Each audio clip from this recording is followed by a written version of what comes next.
കഥയെ ആരംഭിക്കുന്നത് വിൻസെന്റ് എന്ന വൃദ്ധനായ മനുഷ്യനെ പരിചയപ്പെടുത്തിക്കൊണ്ടാണ്. പൂർണ്ണമായും ഏകാന്തതയിൽ ജീവിച്ചിരുന്ന ഒരു വ്യക്തിയായിരുന്നു വിൻസെന്റ്. സുഖലോലുപനായ, ഭൗതികവാദിയായ, വാ തുറന്നാൽ മോശം ഭാഷയിൽ മാത്രം സംസാരിക്കുന്ന ഒരു വ്യക്തി. വിൻസെന്റിന് ആകെയുള്ള ഒരു കൂട്ടുകാരി ഡാക്ക എന്നു പേരുള്ള റഷ്യൻ വേശ്യയായിട്ടുള്ള വ്യക്തിയാണ്. പല രാത്രികളും അയാൾ അവൾക്കൊപ്പം ചെലവിടാറുണ്ട്. പക്ഷേ അതിന് പണം കൊടുക്കലും വളരെ അപൂർവം മാത്രം. ഒരു ദിവസം തന്റെ വീട് പണയം വെച്ച് ലോൺ എടുക്കുവാൻ അയാൾ ഒരു ബാങ്കിലെത്തി.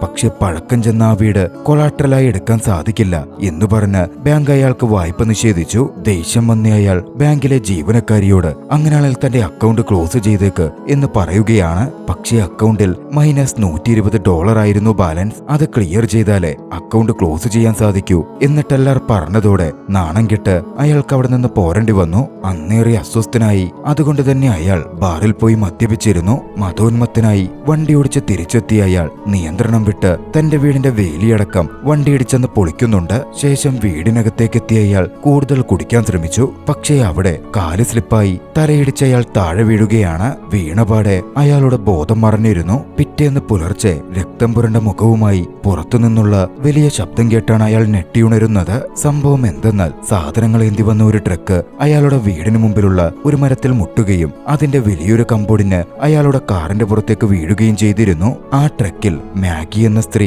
തന്റെ സാധനങ്ങൾ അങ്ങോട്ടേക്ക് ട്രാൻസ്പോർട്ട് ചെയ്തെത്തിച്ചതായിരുന്നു. കൃത്യമായി പറഞ്ഞാൽ വിൻസെന്റിന്റെ പുതിയ അയൽക്കാരായി താമസിക്കാൻ എത്തിയതാണ് മാഗിയും മകനും. പുറത്തേക്ക് വന്ന വിൻസെന്റ് നടന്ന കാര്യങ്ങൾക്ക് നഷ്ടപരിഹാരം തരണം എന്ന് മാഗിയോട് ആവശ്യപ്പെട്ടു. വേര് തകർത്തതും വണ്ടിക്ക് പറ്റിയ ഡാമേജ് അടക്കം വിൻസെന്റ് ആരോപിക്കുന്നുണ്ടായിരുന്നു. മുഴുവൻ തന്നെ കൊണ്ട് താങ്ങില്ല എന്ന മട്ടിൽ മാഗി പറഞ്ഞതും സർവീസ് കമ്പനിക്കെതിരെ തിരിയുവാൻ വിൻസെന്റ് തീരുമാനിക്കുകയാണ്. തന്റെ ഡിവോഴ്സ് പൂർത്തിയായ ശേഷം മകനൊപ്പം പുതിയൊരു ജീവിതം തിരഞ്ഞായിരുന്നു മാഗി അങ്ങോട്ടേക്ക് എത്തിയത്. മാഗിക്ക് തന്റെ മകൻ ഒലിവറിനെ ജീവനാണ്. നിലവിൽ ഒലിവറിന്റെ കസ്റ്റഡി കിട്ടിയിരുന്നത് മാഗിക്കായിരുന്നു. പിറ്റേന്ന് സ്കൂളിൽ പോകാൻ മാഗി ഒലിവറിനെ കൂട്ടിക്കൊണ്ടുപോയി. സമയം വൈകിയതുകൊണ്ട് സ്കൂളിൽ അവനെ ഡ്രോപ്പ് ചെയ്യാൻ മാഗിക്ക് സമയമുണ്ടായിരുന്നില്ല.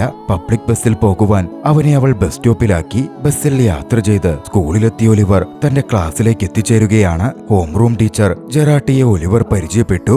അന്നാണെങ്കിൽ PE ക്ലാസ്സും ഉണ്ടായിരുന്നു. ഒലിവർ PE ക്ലാസ് അറ്റൻഡ് ചെയ്തു. അവന്റെ പ്രായത്തിലുള്ള കുട്ടികളെപ്പോലെ വലിയ ശരീരമോ അത്രയധികം ആരോഗ്യമോ ഒന്നും ഒലിവർക്കുണ്ടായിരുന്നില്ല. അതുകൊണ്ട് തന്നെ സ്കൂളിലെ കുറച്ച് കുട്ടികൾ അവനെ ഉപദ്രവിക്കുമായിരുന്നു. അന്ന് PE സമയത്ത് ക്ലാസ്സിലെ ഒരു പയ്യൻ അവന്റെ യൂണിഫോമും കുറച്ച് സാധനങ്ങളും എടുത്തു മാറ്റി. അതുകൊണ്ട് തന്നെ അന്നത്തെ PE യൂണിഫോമിലായിരുന്നു ഒലിവറിന് തിരികെ പോകേണ്ടി വന്നത്. മറ്റ് സ്കൂൾ കുട്ടികൾ അവനെ കളിയാക്കുകയും തുറച്ചു നോക്കുകയും ഒക്കെ ചെയ്തിരുന്നു. ഇതേ സമയം മറുവശത്ത് വിൻസെന്റ് ആകട്ടെ കുതിര പന്തയത്തിൽ ബെറ്റ് വെക്കുകയായിരുന്നു. വലിയ വിജയം പ്രതീക്ഷിച്ച വിൻസെന്റിന് ഉള്ള പണവും കൂടി നഷ്ടപ്പെട്ടു. വിൻസെന്റ് അവിടെ വെച്ച് സാക്കോ എന്ന യുവാവിനെ കണ്ടു. സാക്കോയുടെ പക്കൽ നിന്ന് വിൻസെന്റ് കടം വാങ്ങിയിട്ടുണ്ട്. ആ പണം തിരികെ കൊടുക്കണം എന്ന് സാക്കോ ആവശ്യപ്പെട്ടു. സംഭവം എന്തെന്നാൽ സാക്കോ ഒരു ഇടനിലക്കാരനാണ്. വട്ടിപ്പലിശക്കാരുടെ അടുത്ത് നിന്ന് സാക്കോ വഴിയായിരുന്നു വിൻസെന്റ് പണം വാങ്ങിയിരുന്നത്. പറഞ്ഞ സമയത്തിനുള്ളിൽ പണം തിരിച്ചടച്ചില്ലേ വലിയ പ്രശ്നമാകും എന്ന് സാക്കോ വിൻസെന്റിനെ അറിയിച്ചു. ഒലിവറിന്റെ സെൽഫോൺ അടക്കം മോഷ്ടിക്കപ്പെട്ടിരുന്ന യൂണിഫോമിലായതുകൊണ്ട് അവന് പുറത്തിറങ്ങി ആരെയും കോണ്ടാക്ട് ചെയ്യാൻ സാധിച്ചില്ല. എങ്കിലും വീട്ടിലേക്കുള്ള വഴി ഒരു തരത്തിൽ അവൻ ഓർമ്മയുണ്ടായിരുന്നു. അതുകൊണ്ട് തന്നെ കഷ്ടപ്പെട്ടിട്ടാണെങ്കിലും അവൻ വീട്ടിലേക്ക് എത്തിച്ചേർന്നു. പക്ഷേ നിർഭാഗ്യവശാൽ വീടിനകത്തേക്ക് കയറാൻ അവന് സാധിച്ചില്ല. കാരണം വീടിന്റെ താക്കോലും നഷ്ടപ്പെട്ട യൂണിഫോമിനകത്തായിരുന്നു. എന്തായാലും ഒലിവർ അങ്ങനെ നിൽക്കുമ്പോഴാണ് വിൻസെന്റ് അങ്ങോട്ടേക്ക് എത്തുന്നത്. വിൻസെന്റിനടുത്ത് അമ്മയെ ഫോൺ ചെയ്തോട്ടെ, ലാൻഡ് ലൈൻ ഒന്ന് യൂസ് ചെയ്തോട്ടെ എന്ന് ഒലിവർ ചോദിച്ചു. മനസ്സില്ലാ മനസ്സോടെ വിൻസെന്റും അതിന് സമ്മതിക്കുകയാണ്. അകത്തെത്തി ഒലിവർ അമ്മയെ വിളിച്ചെങ്കിലും ജോലി തിരക്കായതുകൊണ്ട് കണക്ട് ചെയ്ത് കിട്ടുന്നുണ്ടായിരുന്നില്ല. അതോടെ അമ്മ തിരികെ വരുന്നവരെ വിൻസെന്റിന്റെ അടുത്ത് ഒലിവർ വെയിറ്റ് ചെയ്യാൻ ആരംഭിച്ചു. കുറച്ച് കഴിഞ്ഞതും മാഗിയുടെ ഫോൺ കോൾ വിൻസെന്റിനെത്തി. വിൻസെന്റിനോട് സംസാരിച്ച മാഗി കുറച്ച് ജോലി തിരക്കുള്ളതുകൊണ്ട് വൈകിയേ വരുള്ളൂവെന്നും അതുവരേക്കും ഒലിവറെ നോക്കാമോ എന്നും ചോദിച്ചു. പക്ഷേ വെറുതെ കുട്ടിയെ നോക്കാനൊന്നും വിൻസെന്റ് ഒരുക്കമായിരുന്നില്ല. മണിക്കൂറിന് $12 വെച്ച് തന്നാ നോക്കാം എന്ന് വിൻസെന്റ് മാഗിയോട് പറഞ്ഞു. പൈസ കുറച്ച് കൂടുതലാണെങ്കിലും ഗത്യന്തരമില്ലാതെ മാഗി അതിന് സമ്മതിക്കുകയാണ്. വിൻസെന്റിന്റെ പഴയ കോമഡി കളക്ഷൻ ഒക്കെ കണ്ട് ഒലിവർ അവിടെ ഇരിക്കാൻ തുടങ്ങി. വിൻസെന്റിന് എന്തു കൊടുക്കണം എന്നൊലിവറിന് അറിയാൻ പാടില്ലായിരുന്നു. എന്നിരുന്നാലും വീട്ടിലുള്ള സ്നാക്സ് ഒക്കെ എടുത്ത് അദ്ദേഹം അവന് കൊടുത്തു. 3 മണിക്കൂർ കഴിഞ്ഞാണ് മാഗി അങ്ങോട്ടേക്ക് എത്തുന്നത്. ഒലിവർ പറഞ്ഞുവിടുന്നതിന് മുമ്പ് മാഗിയുടെ അടുത്ത് നിന്ന് കണക്ക് പറഞ്ഞ പണം വാങ്ങാൻ വിൻസെന്റ് മറന്നില്ല. സ്നാക്കൊക്കെ കൊടുത്തോണ്ട ഇത്രയും പൈസ, ഇല്ലെങ്കിൽ ഇതിലും കുറഞ്ഞ പൈസക്ക് നോക്കിയേനെ എന്ന് വിൻസെന്റ് ആ സമയം മാഗിയോട് പറയുന്നുമുണ്ട്. എന്തായാലും മാഗി ഒലിവറുമായി വീട്ടിലെത്തി. വിൻസെന്റിനെ പറ്റി അവനോട് ചോദിച്ചു. ഒലിവർ സംബന്ധിച്ചിടത്തോളം തന്റേതായ രീതിയിൽ വിൻസെന്റ് ഒരു കൂൾ പേഴ്സൺ ആണ് എന്ന അഭിപ്രായമായിരുന്നു. വിൻസെന്റ് തൊട്ടയൽക്കാരനാണ്. കുറഞ്ഞ പൈസയ്ക്ക് വിൻസെന്റ് മകനെ കെയർ ടേക്ക് ചെയ്യുമെങ്കിൽ അത് നല്ലതാണല്ലോ എന്ന് മാഗിക്കും തോന്നി. ഒലിവറിനാണെങ്കിൽ വിൻസെന്റ് തന്റെ ബേബി സിറ്റർ ആകുന്നതിൽ പരാതിയുമില്ല. അങ്ങനെ അടുത്ത ദിവസം മുതൽ വിൻസെന്റ് ഒലിവറിന്റെ ഒഫീഷ്യൽ കെയർ ടേക്കറായി മാറി. അടുത്ത ദിവസം ഉച്ചയ്ക്ക് ഒലിവറുടെ സ്കൂൾ കഴിയുമായിരുന്നു. തന്റെ ജോലി കഴിഞ്ഞതും മകനെ പിക്ക് ചെയ്യാൻ മാഗി ഇറങ്ങാൻ തുടങ്ങിയതാണ്. പക്ഷെ ഒരു ഉദ്യോഗസ്ഥ വന്ന് ഹോസ്പിറ്റൽ റൂള് മാഗിയോട് പറഞ്ഞു. ജോലിയില്ലെങ്കിലും മാഗിക്ക് എങ്ങനെ പോവാൻ കഴിയില്ല എന്നതായിരുന്നു അത്. അതോടെ മറ്റു വഴിയില്ലാതെ മാഗി വിൻസെന്റിനെ വിളിച്ച് ഒലിവറെ പിക്ക് ചെയ്യാമോ എന്ന് ചോദിക്കുകയാണ്. വിൻസെന്റ് അതിന് സമ്മതിച്ചു. ഒലിവറെ സ്കൂളിൽ നിന്ന് പിക്ക് ചെയ്തു. പക്ഷേ തങ്ങൾ എങ്ങോട്ടേക്കാ പോകുന്നത് എന്ന് ചോദിക്കരുത് എന്ന് ഒലിവറോട് വിൻസെന്റ് ആദ്യമേ പറഞ്ഞു. പോകുന്ന വഴിയിൽ ടെലിഫോൺ ബൂത്തിൽ നിന്ന് അമ്മയെ വിളിച്ച് താൻ അവനെ പിക്ക് ചെയ്തു എന്ന് പറയുവാനും വിൻസെന്റ് ആവശ്യപ്പെട്ടു. അങ്ങനെ ഒരു ഫോൺ ബൂത്തിന് മുമ്പിൽ വിൻസെന്റ് വണ്ടി നിർത്തി. ഒലിവർ ഇറങ്ങി അമ്മയെ കോൾ ചെയ്യാൻ നിന്നു. വിൻസെന്റ് ആ സമയം തന്റെ അലക്കാൻ കൊടുത്ത് തുണിയെടുക്കാനായി പോയിരുന്നു. ആ സമയമാണ് അതുവഴി ഒലിവറുടെ സ്കൂൾ ഫ്രണ്ട്സായ റോബർട്ടും സംഘവും എത്തുന്നത്. അവരാണ് എപ്പോഴും അവനെ കളിയാക്കുകയും ഉപദ്രവിക്കുകയും ചെയ്യാറുള്ളത്. റോബർട്ട് മുമ്പ് ഒലിവറുടെ യൂണിഫോം മോഷ്ടിച്ച് ഒളിപ്പിച്ചു വെക്കുകയൊക്കെ ചെയ്തിരുന്നല്ലോ. അതവൻ ടീച്ചറോട് റിപ്പോർട്ട് ചെയ്തിരുന്നു. അന്ന് അവിടെ വെച്ച് അതിനെപ്പറ്റി ചോദിച്ച റോബർട്ടും സംഘവും ഒലിവറെ ആക്രമിക്കുകയാണ്. ആ സമയമാണ് വിൻസെന്റ് അങ്ങോട്ടേക്ക് വന്നത്. വിൻസെന്റ് കുട്ടികളോട് അടിനിർത്താൻ പറഞ്ഞു. വിൻസെന്റിന് റോബർട്ടിന്റെ പാരന്റ്സിനെ പരിചയമുണ്ടായിരുന്നു. കാര്യങ്ങൾ അവന്റെ പാരന്റ്സിനെ അറിയിക്കും എന്ന് കേട്ടതും റോബർട്ട് ചെറുതായൊന്ന് വിരണ്ടു. റോബർട്ടിനുള്ള ശിക്ഷ എന്ന രീതിയിൽ അവന്റെ സ്കേറ്റിംഗ് ബോർഡ് വിൻസെന്റ് ഒടിച്ചു കളഞ്ഞു. ഒലിവറെ ഉപദ്രവിച്ചു പോവരുത്, വിട്ടുപോയെന്ന് വിൻസെന്റ് അവരോട് ആക്രോശിക്കുകയും ചെയ്തു. അവിടെ നിന്ന് കാറിൽ ഒലിവർക്കൊപ്പം യാത്ര ചെയ്യുമ്പോൾ വിൻസെന്റ് ഒലിവറോട് സംസാരിച്ചു. ഇങ്ങനെ പെൺകുട്ടികളെ പോലെ നിന്ന് അടികൊള്ളാണ്ട് തിരിച്ചടിക്കാൻ പഠിക്കട എന്ന മട്ടിലായിരുന്നു അത്. വിൻസെന്റ് അന്ന് ഒലിവറുമായി നേരെ പോയത് ഒരു കെയർ ഹോമിലേക്കായിരുന്നു. മറവിയും വയ്യായികയുമുള്ള വയസ്സായവർ താമസിക്കുന്ന ഒരിടം. ഒരു ഡോക്ടറെ പോലെ വേഷം മാറിയ വിൻസെന്റ് അകത്തേക്ക് കടന്നു ചെന്ന് സാൻഡി എന്നൊരു സ്ത്രീയെ കണ്ടു.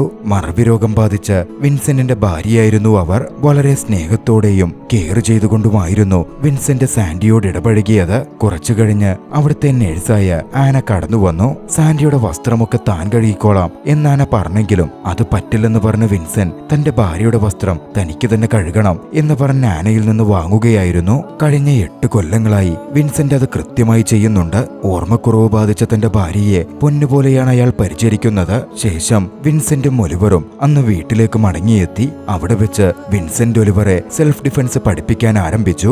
എങ്ങനെ കരുത്ത് നേടാമെന്നും എതിരാളിയെ ഒറ്റയടിക്ക് വീഴ്ത്താമെന്നുമൊക്കെ വിൻസെന്റ് ഒലിവറോട് പറയുന്നുണ്ടായിരുന്നു. അന്ന് രാത്രിയിൽ മാഗി ജോലി കഴിഞ്ഞ് വീട്ടിലേക്ക് വരുമ്പോൾ കോർട്ടിൽ നിന്നുള്ളൊരു വ്യക്തി ഒരു നോട്ടീസുമായി വെയിറ്റ് ചെയ്യുന്നുണ്ടായിരുന്നു. സംഭവം എന്തെന്നാൽ ഒലിവറുടെ കസ്റ്റഡി ചോദിച്ചുകൊണ്ട് ഒലിവറുടെ അച്ഛനും മാഗിയുടെ മുൻ ഭർത്താവുമായ ഡേവിഡ് കോടതിയിൽ പോയിട്ടുണ്ട്. അത് വിചാരണയ്ക്ക് വന്നിരിക്കുകയാണ്. അത് മാഗിക്ക് വല്ലാതെ ഷോക്കിംഗ് ആയിരുന്നു. കരഞ്ഞുകൊണ്ടായിരുന്നു മാഗി അന്ന് വിൻസെന്റിന്റെ വീട്ടിലേക്ക് എത്തിയത്. മാഗിയെ ആ അവസ്ഥയിൽ കണ്ടതും എന്താ കാര്യമെന്ന് വിൻസെന്റ് ചോദിച്ചു. വിൻസെന്റിന്റെ അപ്പോഴുള്ള റിയാക്ഷൻ ഒരു നിമിഷത്തേക്കെങ്കിലും മാഗിയെ ചിരിപ്പിച്ചിരുന്നു. അടുത്ത ദിവസം ഡാക്കയ്ക്ക് ആശുപത്രിയിൽ പോകണമായിരുന്നു. വിൻസെന്റ് ആയിരുന്നു ഡാക്കയെ കൊണ്ടുപോയത്. ഡാക്കയുടെ അൾട്രാസൗണ്ട് ചെക്കിംഗ് നടന്നു. ഡാക്ക ഗർഭിണിയാണ്. വേശ്യയായതുകൊണ്ട് തന്നെ ഡാക്കയ്ക്ക് ഭർത്താവൊന്നും ഉണ്ടായിരുന്നില്ല. ഡാക്കയുടെ ഭർത്താവായി അഭിനയിച്ച് വിൻസെന്റ് ഡാക്കയുടെ കൂടെ നിന്നു.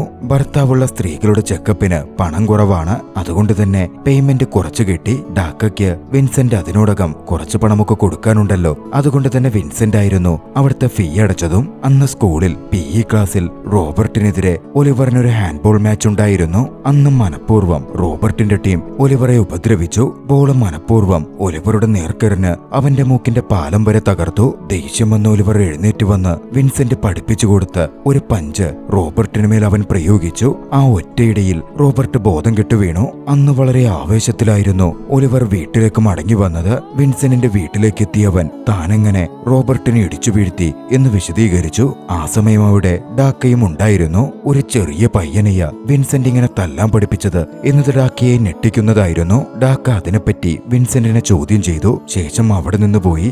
ഡാക്ക പോയതും അതാരാണെന്ന മട്ടിൽ ഒലിവർ വിൻസെന്റിനോട് ചോദിച്ചു.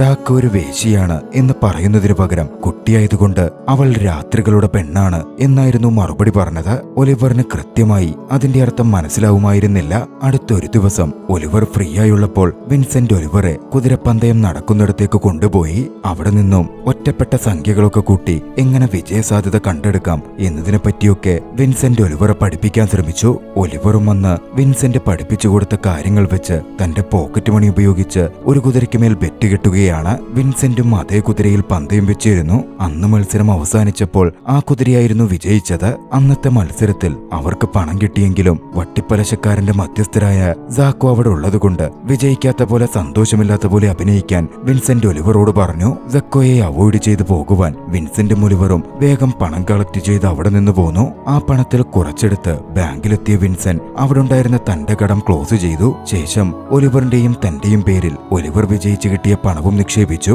ബാക്കി വന്ന കുറച്ചു പണം കൊണ്ട് ഐസ്ക്രീമും മറ്റ് ആക്ടിവിറ്റികളും ഫൺ ഗെയിംസും ഒക്കെ കളിച്ച് അവർ എൻജോയ് ചെയ്തു. അന്ന് ഏറ്റവും ഒടുവിൽ ബാറിലേക്കായിരുന്നു വിൻസെന്റ് പോയത്. ഒലിവറെയും വിൻസെന്റ് കൂട്ടിയിരുന്നു. ഒരു കുട്ടിയായ അവൻ ഒരിക്കലും വരാൻ പാടില്ലാത്ത ഒരിടമായിരുന്നു അത്. പക്ഷേ വിൻസെന്റ് അതൊന്നും കാര്യമാക്കിയിരുന്നില്ല. ഇതേ സമയം ആശുപത്രിയിൽ നിന്നിറങ്ങിയ മാഗിക്ക് സ്കൂളിൽ നിന്നും വന്ന വോയിസ് മെയിൽ കിട്ടി. കഴിഞ്ഞ ദിവസം റോബർട്ട് എന്ന പയ്യനുമായി ഒലിവർ ഉണ്ടാക്കിയ അടിയെപ്പറ്റിയായിരുന്നു ആ വോയിസ് മെയിലിൽ ഉണ്ടായിരുന്നത്. അതിനെപ്പറ്റി സംസാരിക്കാൻ ഓഫീസിലേക്ക് എത്തണം എന്ന നിർദ്ദേശവും ഉണ്ടായിരുന്നു. വിൻസെന്റ് അന്ന് ഒരുപാട് കുടിച്ചതുകൊണ്ട് ടാക്സിയിലായിരുന്നു അവർ വീട്ടിലേക്ക് എത്തിയത്. കുട്ടിയെ കാത്തിരിക്കുകയായിരുന്ന മാഗി വിൻസെന്റ് വന്നപ്പോൾ ദേഷ്യപ്പെട്ടു. തന്റെ അനുവാദമില്ലാതെ വിൻസെന്റ് ഒലിവറെ പലയിടത്തും കൊണ്ടുപോയി എന്ന് പറഞ്ഞുകൊണ്ടായിരുന്നു അത്. പോരാത്തതിന് ഒലിവർ സ്കൂളിൽ ഇടിയുണ്ടാക്കിയ കാര്യം വിൻസെന്റ് അറിഞ്ഞിട്ടും തന്നോടത് പറഞ്ഞില്ല എന്ന പേരിലും മാഗിയും വിൻസെന്റും തമ്മിൽ വാക്കുതർക്കം സംഭവിച്ചു. കുട്ടിയെ നോക്കാൻ നേരമില്ലാതെ വീട്ടില് ഫുൾ ടൈം ഇല്ലാത്തതുകൊണ്ടാ അത് പറയാൻ പറ്റാതിരുന്നത് എന്നായിരുന്നു വിൻസെന്റിന്റെ രോഷത്തിലുള്ള മറുപടി. വിൻസെന്റിനെ പറ്റി ഒന്നും അറിയാതെ വിൻസെന്റ് വെറും സെൽഫിഷായ ആളാണ് എന്ന് മാഗി ആക്രോശിച്ചു. അടുത്ത ദിവസം മാഗി പ്രിൻസിപ്പളിനും ക്ലാസ് ടീച്ചറിനും മുമ്പിലെത്തി. അവിടെ വെച്ച് സംസാരിക്കുമ്പോൾ തന്റെ ഡിവോഴ്സിനെ പറ്റിയും ഭർത്താവ് ഡേവിഡിന്റെ അവിഹിത ബന്ധങ്ങളെ പറ്റിയും ഇപ്പോൾ ഡേവിഡ് മകന്റെ കസ്റ്റഡി ചോദിച്ചു കൊടുത്തിരിക്കുന്ന കേസിനെ പറ്റിയുമൊക്കെ മാഗി അവരോട് പറഞ്ഞു. അത് കേട്ട് പ്രിൻസിപ്പളിനും ഹോം റൂം ടീച്ചറിനും മാഗിയോട് സിമ്പതി തോന്നുന്നുണ്ട്. ഒലിവറുടെ അവസ്ഥ എന്താണെന്നും അതോടെ അവർക്ക് മനസ്സിലാകുമായിരുന്നു. ഒലിവറിനും റോബർട്ടിനും അതുകൊണ്ട് തന്നെ സ്കൂൾ അതോറിറ്റി ടോയ്ലറ്റ് ക്ലീൻ ചെയ്യുന്ന ശിക്ഷ വിധിക്കുകയാണ്. അടുത്തടുത്ത ടോയ്ലറ്റുകളായിരുന്നു ഇരുവരും ക്ലീൻ ചെയ്തുകൊണ്ടിരുന്നത്. ആ സമയം പരസ്പരം റോബർട്ടും ഒലിവറും സംസാരിച്ചു. രണ്ടുപേർക്കും അച്ഛൻ ഉപേക്ഷിച്ചു പോയ ഒരേ പാസ്റ്റ് ആയിരുന്നു ഉണ്ടായിരുന്നത്.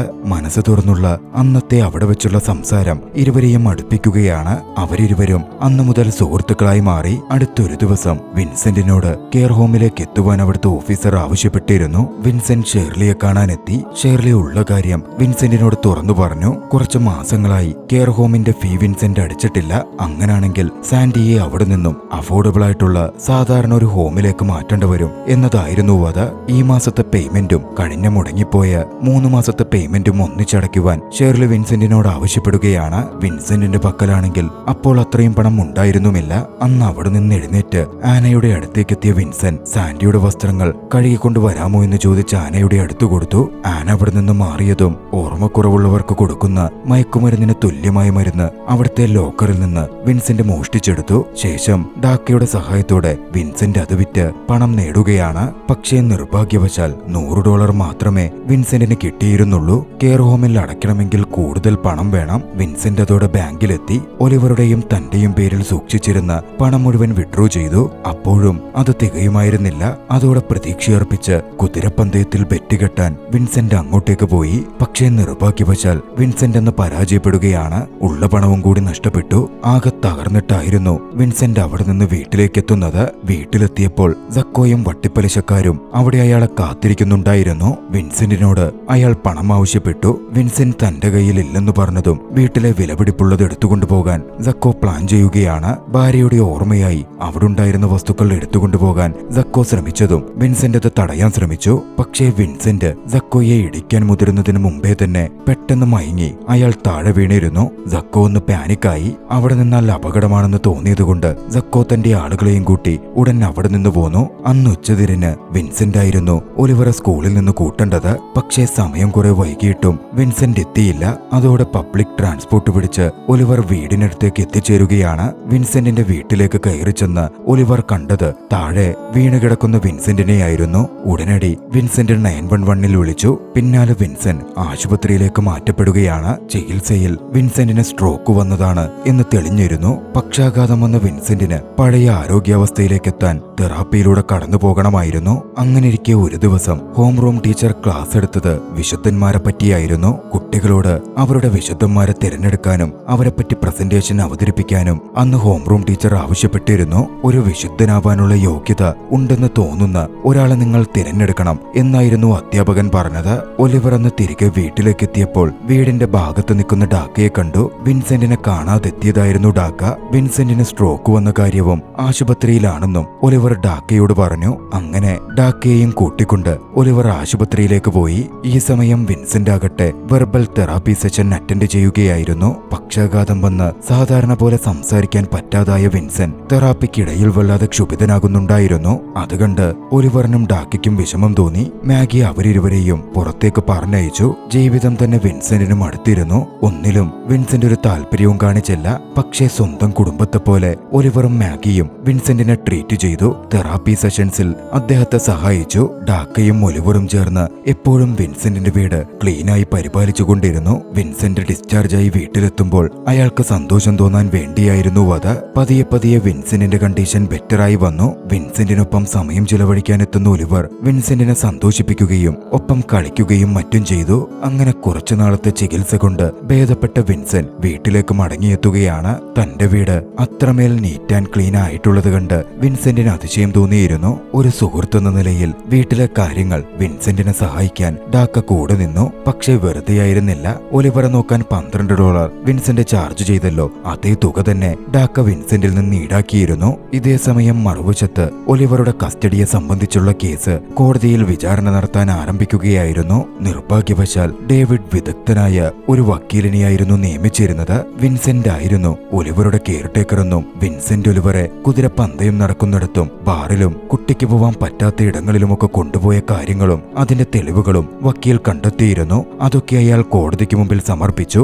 അതിൽ ഏറ്റവും പ്രശ്നമായി ചൂണ്ടിക്കാട്ടിയത് ഡാക്കയ്ക്കൊപ്പം വിൻസെന്റ് ഒലിവറെയും കൂട്ടി ചുറ്റിക്കറങ്ങി എന്നതായിരുന്നു. ഡാക്ക ഒരു വേശ്യയാണ് എന്ന് മാഗിക്ക് അറിയാമായിരുന്നു. അതുകൊണ്ട് തന്നെ മാഗിയെ അത് ഷോക്കാക്കുന്നതായിരുന്നു. അതാരാണെന്ന് അറിയാമോ എന്ന് മാഗി കുട്ടിയോട് ചോദിച്ചു. രാത്രിയുടെ പെണ്ണാണ് എന്ന് മകന്റെ മറുപടി മാഗിയെ വല്ലാതാക്കിയിരുന്നു. ആ തെളിവുകൾ മാഗി കേസ് തോക്കാൻ കാരണമായി. കോടതി ജോയിന്റ് കസ്റ്റഡിക്ക് കുട്ടിയെ വിട്ടുകൊടുത്തു. അന്ന് വിൻസെന്റിനടുത്തേക്ക് എത്തിയ മാഗി വിൻസെന്റ് താനറിയാതെ ചെയ്ത പ്രവൃത്തിയുടെ പേരിൽ കുട്ടിയുടെ കസ്റ്റഡി നഷ്ടപ്പെട്ട കാര്യം പറഞ്ഞ് വിൻസെന്റിനെതിരെ തട്ടിക്കയറുകയും വിൻസെന്റിനോട് ദേഷ്യപ്പെടുകയും ചെയ്തു. പക്ഷെ അതിന് ക്ഷമ ചോദിക്കുന്നതിന് പകരം തന്നെപ്പോലെ ഒരാളുടെ കൂടെ മകനെ വിട്ട മാഗിയാണ് കുറ്റക്കാരി എന്ന മട്ടിലായിരുന്നു വിൻസെന്റ് സംസാരിച്ചത്. ആശുപത്രിയിൽ നിന്നും മടങ്ങിയെത്തിയ വിൻസെന്റിന് ഫോണിലും കത്തിലുമായി നിരവധി മെസ്സേജുകൾ വന്നിരുന്നു. അതിലുണ്ടായിരുന്ന 7 മെസ്സേജുകൾ സാൻഡിയുടെ മരണം വിൻസെന്റിനെ അറിയിക്കാൻ ആന അയച്ചതായിരുന്നു. വോയിസ് മെയിലിൽ നിന്നും അത് കേട്ട വിൻസെന്റ് തന്റെ ഭാര്യയുടെ മരണവിവരം അറിഞ്ഞതും ആകെ തകർന്നുപോയി. അടുത്ത ദിവസം വിൻസെന്റ് കെയർ ഹോമിലെത്തി ഓഫീസർ ഷെർലിയെ കണ്ടു. സാൻഡിയുടെ ഫ്യൂണറൽ ചടങ്ങുകൾ നടന്നിരുന്നു. സൂക്ഷിച്ചു വെച്ച ചിതാഭസ്മം അവർ വിൻസെന്റിന് കൈമാറി. വിൻസെന്റിനെ പറ്റി കഴിഞ്ഞ ഒരാഴ്ചയായി ഒരറിവുമില്ലാത്തതുകൊണ്ട് തങ്ങളിത് പ്രവർത്തിച്ചത് എന്നും ഷെർലി വിൻസെന്റിനോട് പറഞ്ഞു. മുമ്പ് ഇത്തരത്തിൽ വല്ലതും സംഭവിച്ചാൽ അവരോട് തന്നെ അടക്കം ചെയ്തോളാൻ വിൻസെന്റ് അനുവാദം നൽകിയിട്ടുള്ളതുകൊണ്ടുകൂടിയാണ് തങ്ങൾ അത്തരത്തിൽ പ്രവർത്തിച്ചത് എന്നും ഷെർലി കൂട്ടിച്ചേർത്തു. കോടതി ഒലിവറിന്റെ കസ്റ്റഡി ജോയിന്റ് കസ്റ്റഡിയാക്കി മാറ്റിയപ്പോൾ തന്നെ നല്ലൊരു ബേബി സിറ്ററെ ഏർപ്പെടുത്താനും മാഗിയോട് നിർദ്ദേശിച്ചിരുന്നു. ഡേവിഡ് ആയിരുന്നു ബേബി സിറ്ററെ ഏർപ്പാടാക്കിയത്. അമാൻഡ എന്നായിരുന്നു അവരുടെ പേര്. ഒലിവറെ എല്ലായിടത്തു നിന്നും നോക്കുവാൻ അമാൻഡ കൂടെ ഉണ്ടായിരുന്നു. അങ്ങനെ മാഗിയുടെ വീട്ടിലേക്കും അമാൻഡ എത്തി. വീട്ടിലേക്ക് ഒലിവറും അമാൻഡയും എത്തുമ്പോൾ ബാക്ക് യാർഡിൽ വിശ്രമിച്ച് എന്തൊക്കെയോ ചിന്തിച്ചുകൊണ്ടിരിക്കുന്ന വിൻസെന്റിനെ ഒലിവർ കണ്ടു. വിൻസെന്റിനോട് സംസാരിക്കാൻ അമാൻഡയ്ക്കൊപ്പം ഒലിവർ അങ്ങോട്ടേക്ക് ചെന്നു. സാൻഡിയുടെ മരണം അറിഞ്ഞിരുന്ന ഒലിവർ വിൻസെന്റിനോട് തന്റെ അനുശോചനങ്ങൾ അറിയിച്ചു. തന്നെ ഇങ്ങനെ കെയർ ചെയ്യേണ്ട കാര്യമില്ല എന്നായിരുന്നു വിൻസെന്റിന്റെ മറുപടി. പിന്നാലെ പ്രതീക്ഷയറ്റവനെ പോലെ താനൊരു തോൽവിയാണെന്നും മറ്റും വിൻസെന്റ് പറഞ്ഞിരുന്നു. വിൻസെന്റിനെ ആ അവസ്ഥയിൽ കണ്ട് ഒലിവറിന് വല്ലാത്ത ദുഃഖം തോന്നി. തന്നെ വിട്ടുപോകുവാൻ ഒലിവറിനോട് വിൻസെന്റ് പറയുകയും ചെയ്തിരുന്നു. തന്റെ ഭാര്യയുടെ മരണം താങ്ങാൻ പറ്റാതിരുന്ന വിൻസെന്റ് ദുഃഖത്തിൽ നിന്ന് രക്ഷ നേടുവാൻ ഭാര്യയുടെ ഓർമ്മയായുണ്ടായിരുന്ന അവശേഷിച്ച വസ്തുക്കൾ നശിപ്പിക്കാൻ തീരുമാനിച്ചു. വിലപ്പെട്ട സാധനങ്ങൾ എടുത്തുകൊണ്ടുവന്ന് അയാൾ വേസ്റ്റ് ബാസ്ക്കറ്റിലിട്ടു. ഇതെല്ലാം ഒലിവർ വീട്ടിൽ നിന്ന് നോക്കിക്കണ്ടിരുന്നു. വിൻസെന്റ് എറിഞ്ഞുകളഞ്ഞ ആ വസ്തുക്കൾ ട്രാഷിൽ നിന്ന് ഒലിവർ വീണ്ടെടുത്തു വെച്ചു. അതിലുണ്ടായിരുന്ന ചിലതൊക്കെ അവൻ വായിച്ചു നോക്കി. അടുത്ത ദിവസം സ്കൂളിൽ കുട്ടികൾക്കായി കൊടുത്ത അസൈൻമെന്റിനെ പറ്റി ക്ലാസ് ടീച്ചർ വീണ്ടും ഓർമ്മപ്പെടുത്തി. അവർക്ക് ചുറ്റിലുള്ള വിശുദ്ധരെന്ന് അവർക്ക് തോന്നുന്ന വ്യക്തിയെ കണ്ടെത്തി അവരെപ്പറ്റി സെമിനാർ അവതരിപ്പിക്കുക എന്നതായിരുന്നു അത്. ഒലിവർ അതിനായി ശ്രമിച്ചു. കൂട്ടുകാരെയും സഹായത്തിന് കൂടെ കൂട്ടി. ഒരാളെപ്പറ്റി അവൻ ഒരുപാട് അന്വേഷിച്ചു. അത് വിൻസെന്റിനെ പറ്റിയായിരുന്നു. വിൻസെന്റിന്റെ പഴയകാലത്തെ പറ്റിയും മറ്റും അവൻ റിസർച്ച് തന്നെ നടത്തി. അന്വേഷണം അന്വേഷണത്തിലാണ് വിൻസെന്റ് വിയറ്റ്നാം വാറിലടക്കം പങ്കെടുത്ത ഫേമസ് മേജർ സർജന്റ് ആണെന്ന് ഒലിവർ മനസ്സിലാക്കുന്നത്. ഒലിവർ ആനയെ കണ്ടു. സാൻഡിയോടുള്ള വിൻസെന്റിന്റെ പെരുമാറ്റത്തെപ്പറ്റിയും അവർ തമ്മിലുള്ള ഇഷ്ടത്തെപ്പറ്റിയുമൊക്കെ ചോദിച്ചറിഞ്ഞു. വിൻസെന്റിന്റെ ക്ലോസ് ഫ്രണ്ടായ ഡാക്കയെയും കണ്ട് വിൻസെന്റിനെ പറ്റി അവൻ കൂടുതൽ ചോദിച്ചറിയുകയുണ്ടായി. 2 ആഴ്ചകൾ കടന്നുപോയി. കുട്ടികൾ സ്കൂളിൽ തങ്ങളുടെ അസൈൻമെന്റ് അവതരിപ്പിക്കേണ്ട സമയമെത്തിയിരുന്നു. അന്ന് ആ പരിപാടി കാണുവാൻ ഒരുപാട് പേരുണ്ടാകും. മാഗി അന്ന് ലീവ് എടുത്തിരുന്നു. വിൻസെന്റിനെ അങ്ങോട്ടേക്ക് എത്തിക്കൽ ഡാക്കയുടെ ഉത്തരവാദിത്തമായിരുന്നു. ആശുപത്രിയിൽ കൂടെ വരാമോ എന്ന തരത്തിൽ വിൻസെന്റിനോട് ചോദിച്ച് ഡാക്ക വിൻസെന്റുമായി പരിപാടി നടക്കുന്ന സ്കൂളിലേക്ക് എത്തി. നമുക്കിടയിലെ വിശുദ്ധർ എന്ന ടോപ്പിക്കൽ ഓരോ കുട്ടികളും പ്രസന്റേഷൻ ആരംഭിച്ചു. വൈകാതെ ഒലിവറുടെ അവസരമായി. ഒലിവർ സംസാരിക്കാൻ ആരംഭിച്ചു. വിശുദ്ധരെന്ന് വിളിക്കപ്പെടുന്നവർ കൂടുതൽ ഈശ്വരഭക്തിയുള്ളവരോ ഈശ്വരവാദിയിൽ കൂടുതൽ ജീവിക്കുന്നവരോ മാത്രമല്ല, തങ്ങളുടെ കടമകൾ പൂർണ്ണമായി നിർവഹിക്കുകയും മറ്റൊരു മനുഷ്യന് ഉപകാരപ്പെടുന്ന രീതിയിൽ തന്റെ ജീവിതം ജീവിക്കുകയും ചെയ്ത വ്യക്തികളും കൂടിയാണ്. താൻ തിരഞ്ഞെടുത്തത് തന്റെ അയൽക്കാരനും നാട്ടുകാരനുമായ വിൻസെന്റിനെയാണെന്ന് ഒലിവർ പ്രഖ്യാപിച്ചു. കള്ളുകുടിയനും പെണ്ണുപിടിയനും ഭൗതികവാദിയുമായ വിൻസെന്റിനെ ഒലിവർ അങ്ങനെ തിരഞ്ഞെടുത്തത് അവിടുള്ള അധികമാർക്കും ഇഷ്ടപ്പെട്ടിരുന്നില്ല. പക്ഷേ ഒലിവർ വീണ്ടും പറഞ്ഞുകൊണ്ടേയിരുന്നു, ചില ആളുകൾക്ക് കള്ളുകുടിയനും വലിയ പുകവലിക്കാരനും ചൂതുകളിക്കാരനും മോശം രീതിയിൽ സംസാരിക്കുന്നവനുമായ വിൻസെന്റിനെ വിശുദ്ധനായി കാണാൻ പറ്റില്ലായിരിക്കും. അങ്ങനൊക്കെയാണെങ്കിലും വിൻസെന്റിന്റെ ഉള്ള് വളരെയധികം ശുദ്ധമാണ്. ഉള്ളിൽ ഒന്നുവെച്ച് പുറമെ അഭിനയിക്കുന്ന വ്യക്തിയല്ല. അദ്ദേഹം വളരെയധികം ദയാലുവായ മനുഷ്യൻ കൂടിയാണ്. കൊടിയ ദാരിദ്ര്യമുള്ള കുടുംബത്തിലായിരുന്നു വിൻസെന്റ് ജനിച്ചു വീണത്. ചെറുപ്രായത്തിൽ തന്നെ കുട്ടികൾ കടന്നുപോവാൻ പാടില്ലാത്ത എല്ലാ വഴികളിലൂടെയും വിൻസെന്റിന് കടന്നു പോകേണ്ട വന്നു.